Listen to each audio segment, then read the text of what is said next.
What's happening? This your boy Fev Eligante. Every A&R's dream, BKA dude sound like he signed already. And I'm right here on RespectMyHustle.net.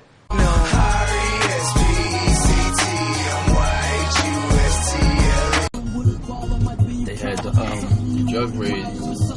They took like 25 people they took in, all involved or whatever. You had 25 people.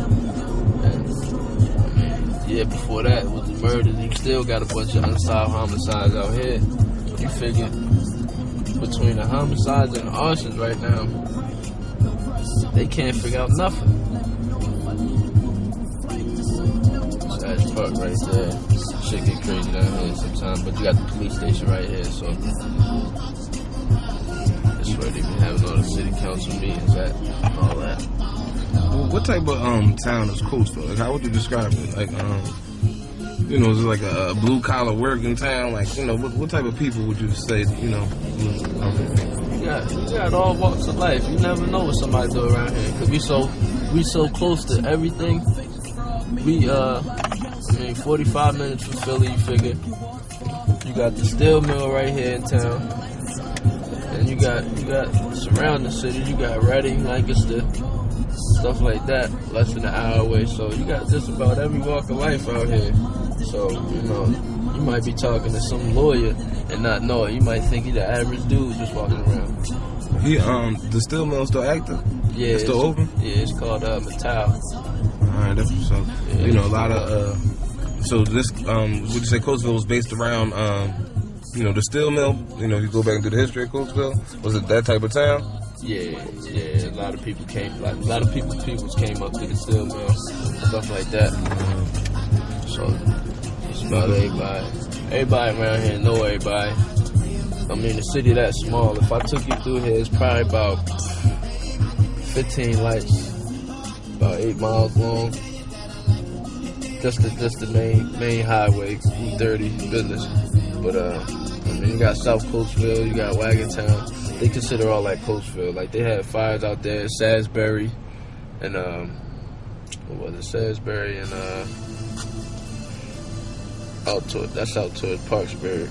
And some people still consider that Coatesville because it's so close. So I mean, you got this every walk of life. 10 miles up the road, you got Amish people. So, I mean, there's everything out here. What was it like growing up in Coatesville? Like, what's, you know, typical life like growing up in Coatesville? Like? Growing up, I mean, it was different from what it is now. But what they say, everything comes full circle. So, I mean, when I was younger, you had dudes doing stuff like stealing cars, stealing bikes. You had a gang, the Young Guns, and I mean, other than that, you had a few notorious hustlers around here. I wouldn't call them kingpins, but they was damn sure close to it. A couple of them got off before they got the chance to get out of here, and I mean, it's just like any other city. This shit, but now it's coming full circle. Had the drug ring last year, and now you figure ain't nobody out here hustling. But it's hot out here.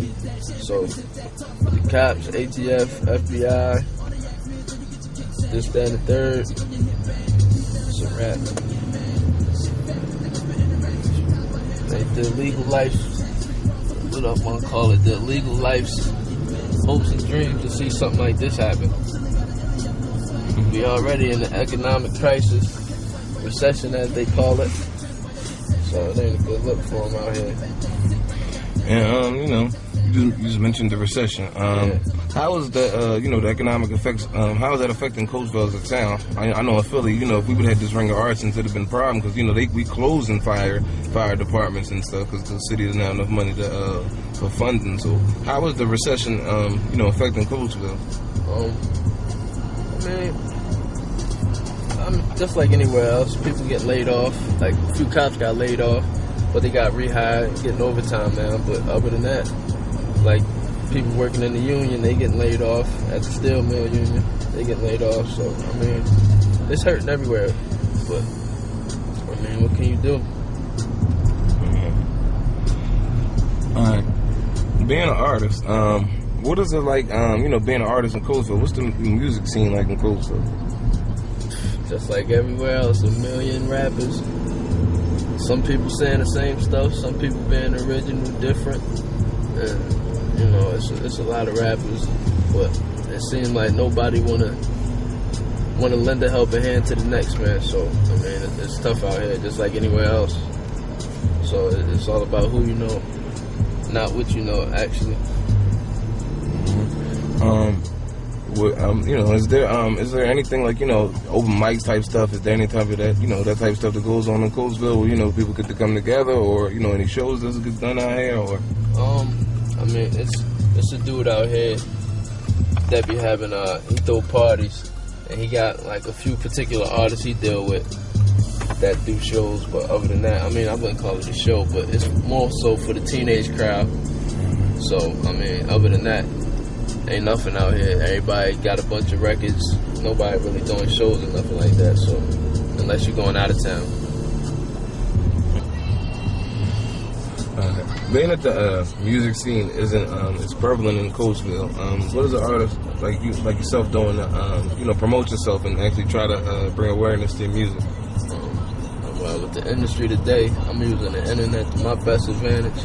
Networking on there, going back and forth to New York, Jersey, Philly, wherever I could get a connect at, I'm doing it pretty much. I mean, you know, nowadays, if you ain't putting out money, you ain't getting no money as far as music goes. So that's, you know, put out the money. That's the best advice I could give somebody else in the same shoes as me.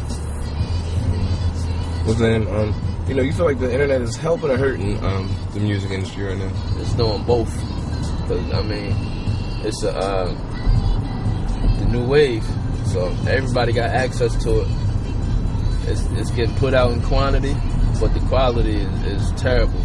You put a mic in front of anybody nowadays, and they gonna give you a couple bars, and you know, you might have the worst dude in the world, have 1 million people backing him, and there you go.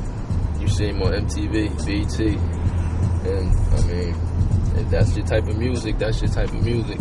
Nobody in particular, but I feel as though the game ain't what it used to be, and I'm a young dude, so hey.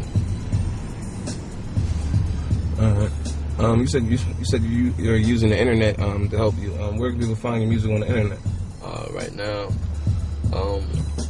you could Google me. You might get probably a bunch of mixtapes I've been on. Been on the mixtape circuit heavy since I started. Pretty much, like last couple of years, have been picking up. Just Google Fev Eligante, some stuff will pop up. But you can go to my MySpace page, /dude sound like.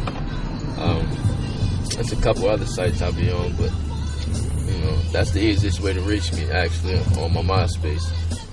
I update that every here and there, but I ain't really been putting out no music because of what's going on, actually. So just sitting here waiting. Music industry is a timing thing, so when the time is right, I just flood the market. You said you haven't been putting out music basically because what's going on.